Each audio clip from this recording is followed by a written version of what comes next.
It's like, I'm just kidding. I'm sure some of y'all are like, lucky you going to hell.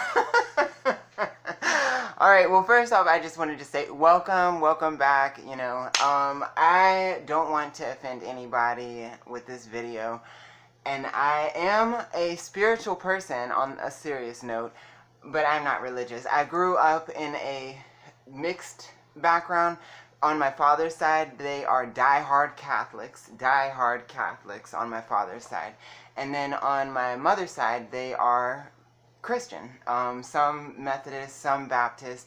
And me, like my immediate family, my mom, she raised us in like a non-denominational Christian church. And we did used to go to church every Sunday. We used to read the Bible religiously. We would pray during dinner time. And then as we got older, we kind of went a little bit further and further from that. Like, we haven't been to church in years, unfortunately. Even though I would love to. Cam talks about it all the time, because Cam and I, we used to go to church in prison. We went to church, and which I loved that church at the private institution that I was at, because it was like a predominantly black institution, and the Sunday gospel was popping, honey. I loved it.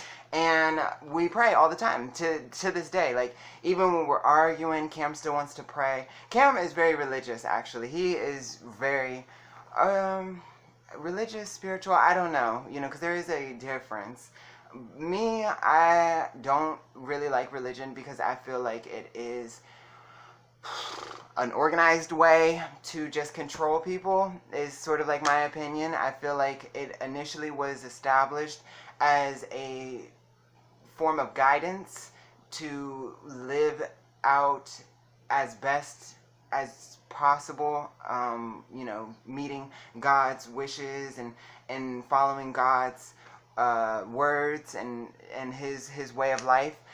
But over time, I feel like it has turned into a tool as a means to kind of control people or judge people, criticize people, and I don't agree with it. So that's just my personal opinion. But in terms of just the spirituality, I believe in God. I have witnessed God's grace, God's mercy, God's power, and God's anger. I did go to prison after all. But I have actually seen God's work, and I am a believer. I wasn't when I was younger, because I am gay after all, and I have, had tons of people tell me that I'm going to hell because I'm gay. So I just figured, like, well, I might as well live out my best life now while I'm alive, because apparently I'm going to hell when I die. So, then fine. But through living, I have seen that that's not necessarily true. It's your personal journey. It's your personal connection. So I'm not here to discredit anybody's belief, and I'm not here to push my beliefs onto anybody else. But I like to answer people's comments. I like to respond to people's questions. And I received a question about religious, how does religion and religious people in prison play a role in the gay environment, the gay culture, as it relates to prison? Are they interlinked in any kind of way? How are they, like, what's the interaction between them? So I wanted to make a video and shock y'all as usual. Or maybe not, maybe shock you, maybe not. But just pre-warning, I don't mean to offend anybody. I'm just sharing my personal experiences and just telling you like it is. So to start off, I guess first on like the negative side, as you might already think, gay people are not accepted in the religious aspect of prison. There are gay people who are part of, like, different religions in prison, but they are in the closet, kept like secret. There was one guy, for the Prison Diary people, towards the end of my series, when I was reading my journal entries, there was a guy, a white guy named Bluebird, maybe you remember, that I had said that I had slept with.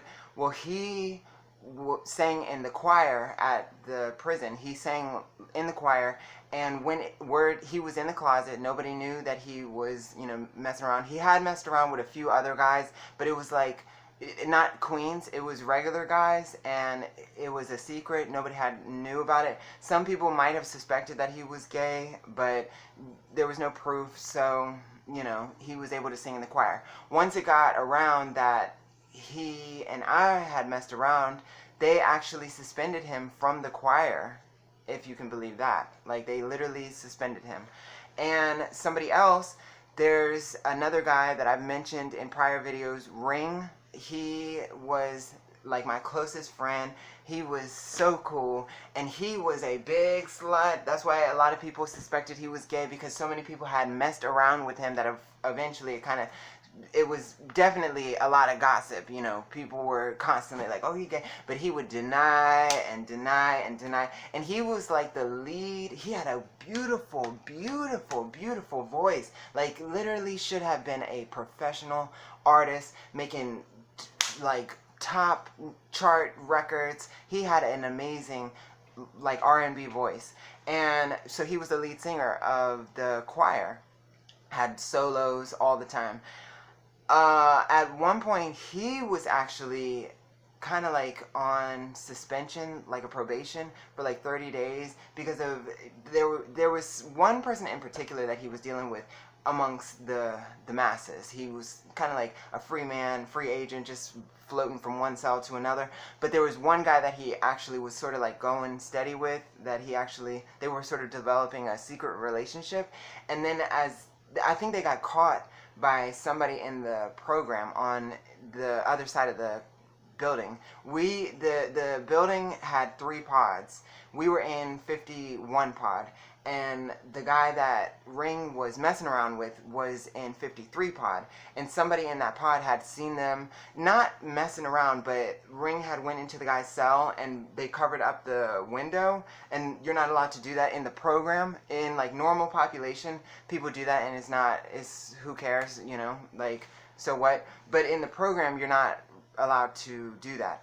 I don't know how he did his other secret stuff. I guess maybe in our pod it might have been more laid back, and he had like a high ranking position in the program, so maybe in our pod, I don't know, people just overlook things or something. But when he was in that other pod, they all reported it and stuff, because the program was pretty structured and just crazy. I wish I had kept reading the diary entries, because y'all would have learned that program was insane, and really difficult. It was, regular prison culture is hard to navigate, and then now you have that in addition to a program that you can issue out tickets, and there's people that watch you, and it's really crazy.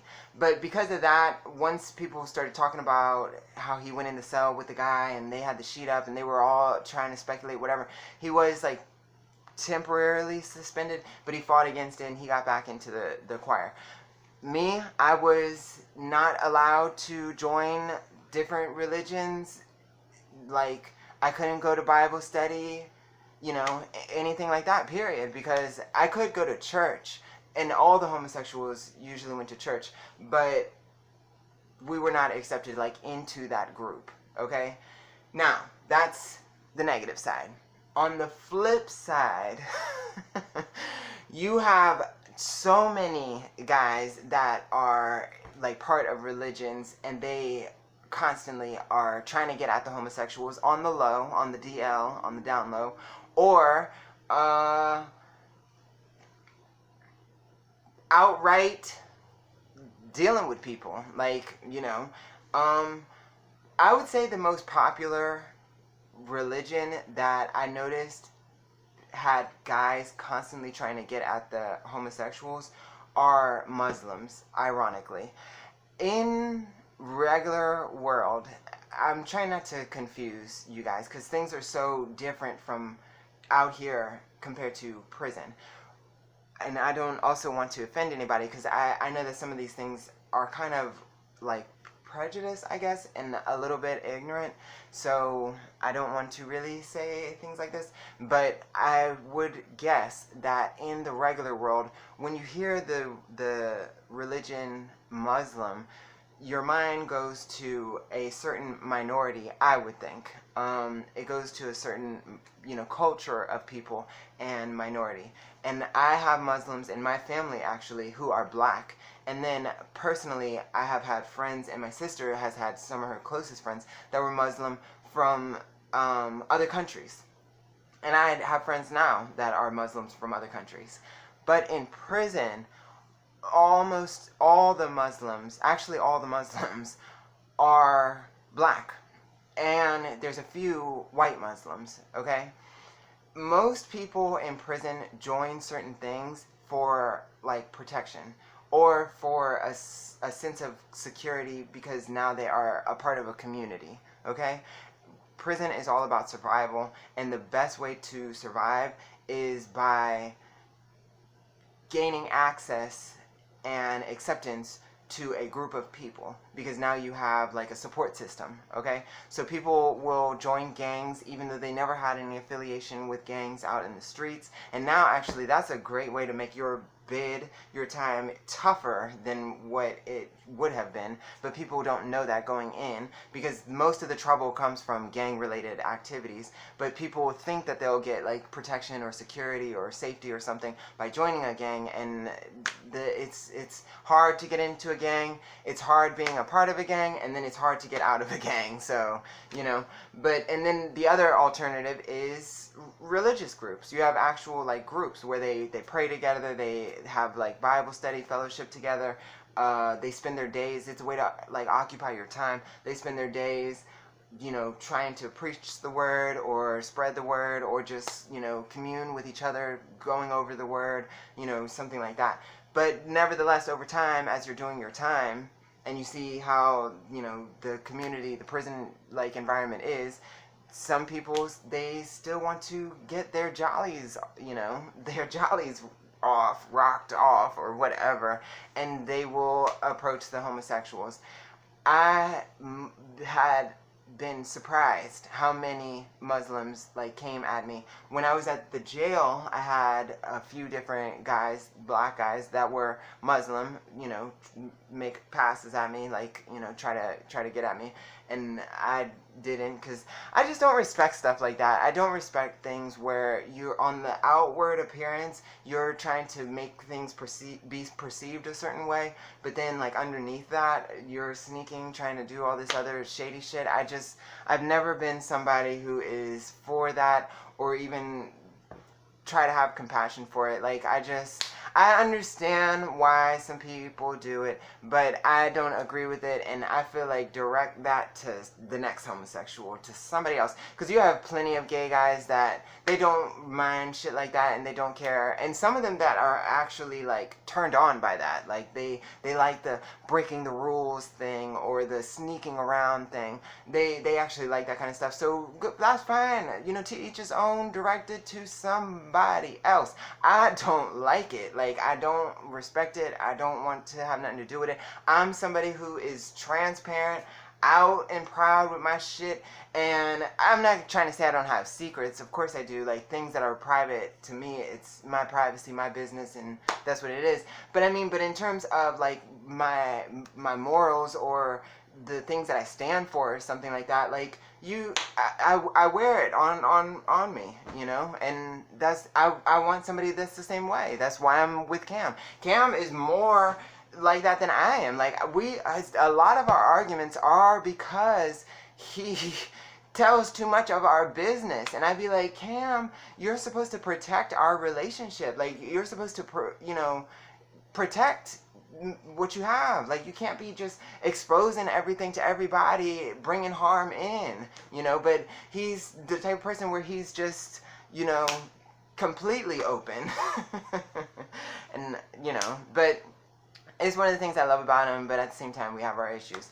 Now, something else I said at the jail, then also at the prison, of course, there were a lot of Muslims that used to try to hit on me. But my favorite, I guess, story that I really was trying to share for this video is actually not even pertaining to me.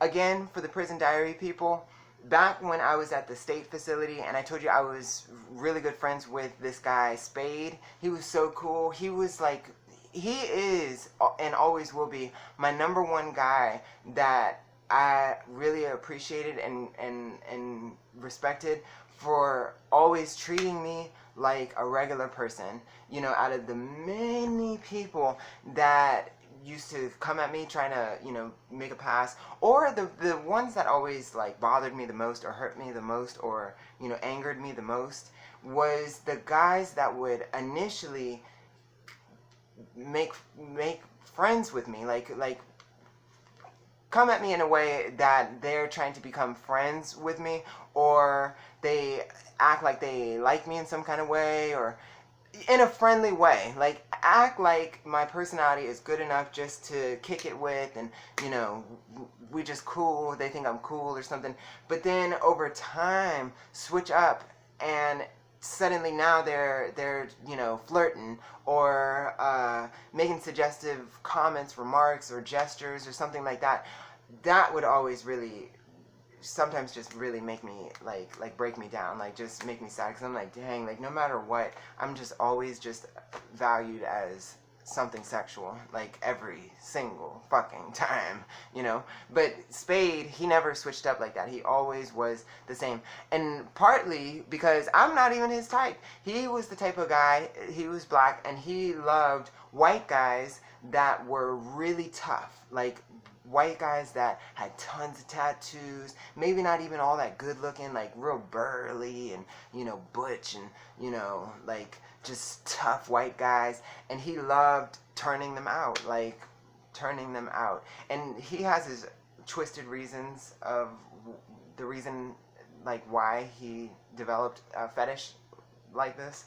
And it's a kind of a sad story, you know. He was attacked in his youth by a group of white guys that were bullying him because he was black, and it made him develop a intense hatred, and he expresses that hatred by doing that. It's very strange, it's very weird. These are the people that should be in prison, but I get it, you know, I definitely get it. I'm not saying I agree with it, I'm just saying I understand it. And anyway, and it's not like he was mean to these white guys, like, you know, it's just he got like an empowerment, I guess, by doing this, and it was a challenge too, because that's not something easy to do, obviously. You know, dominating a tough white guy, like, you know, especially when they're bigger than you, and he was thin, he was a thin, tall black guy, you know. And after he had been with a couple different people, he always like moved on from one challenge to another. But then he started going steady with this one white guy that was wild. This guy, he had a whole bunch of tattoos and a real crazy, like Aryan Brotherhood, like a neo-Nazi way of thinking. Oh my God, Spade loved white guys like that. I'm telling you, Twisted, he loved white guys like that. Like, he loved conquering white guys like that. And that they had developed a relationship, like literally was a couple for a while. Two masculine guys. That's actually my whole prison bid. Those are the only two publicly masculine gay guys that I had known. You know, everybody else, usually they're in the closet, like not too many people or nobody knows about them at all. But these two were the only two that were like in the community, but they were two guys. They were two regular guys, butch guys. But his boyfriend, Spade's boyfriend, that white guy, ended up getting transferred because he was getting ready to be released. So he got moved to his reentry site. And after he was gone, Spade was heartbroken for a couple of months, probably like a month and a half, 2 months or something. But even when the guy was there, when Spade's boyfriend was there, and then even after he left and he was like sad and heartbroken, all the while they were in two separate pods. They were housed in two separate pods. They kept trying to get in the cell together, but the administration, the unit managers, they wouldn't move them for whatever reason. So they were in two separate pods. Spade and I were in the same pod for a minute, and there was this white guy, good-looking white guy, who was Muslim, and he was a regular guy, you know, guy's guy. He played basketball and stuff, doing his time. He was Muslim, you know, practiced the religion and everything. And Spade and him got really friendly, and the white guy, I think he was into Spade anyway, and he started making, because Spade and I used to gossip. I told you we was actually like real friends. We just kick it, and I would tell him my crazy stories about these guys, and then Spade would share with me different things about him. And the first time that he felt like they were friendly, they were just like cool. But I knew that Spade obviously had like a little attraction to him, you know, just from what I knew about him. And the white guy, the first time he had made like a comment that made Spade think like, hey, I wonder if he's, you know, interested in me or something. He was cooking something, this white guy. I can't remember his name, and we won't give him a name. But he was cooking something one night, and he goes to Spade, and he's like, hey, do you have a pepperoni that I can use to make my food? And Spade was like, yeah, I got a pepperoni. And then he was like, what you gonna give me for it? And the white dude he was like, well, I don't have anything, unless you want something else. But he was making it as a joke, and he laughed, and Spade laughed. And then he said, but he was like, but when I gave him my pepperoni, he was like, he grabbed my hand like this and took it and was like, thank you for your pepperoni. But he was probably kidding, because, you know, straight guys are ridiculous, you know. They make jokes. I know that. I always thought that was weird how two masculine guys can make jokes like that, and it's totally comfortable. But you make a joke like that, if I make a joke like that, I guess because it's the whole gay thing. But it, you know, whatever. But anyway, he probably was kidding. But after that, Spades had his eyes set on him, and sure enough, he ended up turning this dude out on all fours and had him like that. You know, that was just his thing. But the guy was Muslim. The guy was definitely Muslim. So yeah, to answer this question, in terms of religions, I would say the most hardcore, like, against homophobia, or against homosexuality, and, you know, very homophobic, is in prison, is probably Christianity. That probably is the most homophobic, you know, religion in prison. Christianity, I would think. In terms of actually being that way, like they don't allow, you know, the gay people in. They judge them. Like I said, they remove them if they find out anything or hear anything. They're against it. But they're quiet. They perform they work on action. They're not constantly saying things against gay people. They might maybe during, you know, a Bible reading or something, but it's their actions that actually show it. The Muslim religion, to me, they are the most outwardly spoken against, like, homosexuality, like, you know, with their homophobia and stuff. They constantly have something to say or criticize or make, you know, obnoxious comments or something. But on the flip side, the ironic, funny thing is, most of the guys that I had seen actually step out, you know, or pursue a gay person or a transgender person, they were Muslim. One other example, actually, that just came to mind is the transgender female that I knew, Katrina. She had a bunch of guys coming at her, gang members, regular guys, and religious guys. And while we were in the cell, there was this Muslim guy. He was actually like a high-ranking Muslim, and they were passing notes. He was giving her magazines, making it look like, you know, he was just giving her like People magazines for her to read and stuff.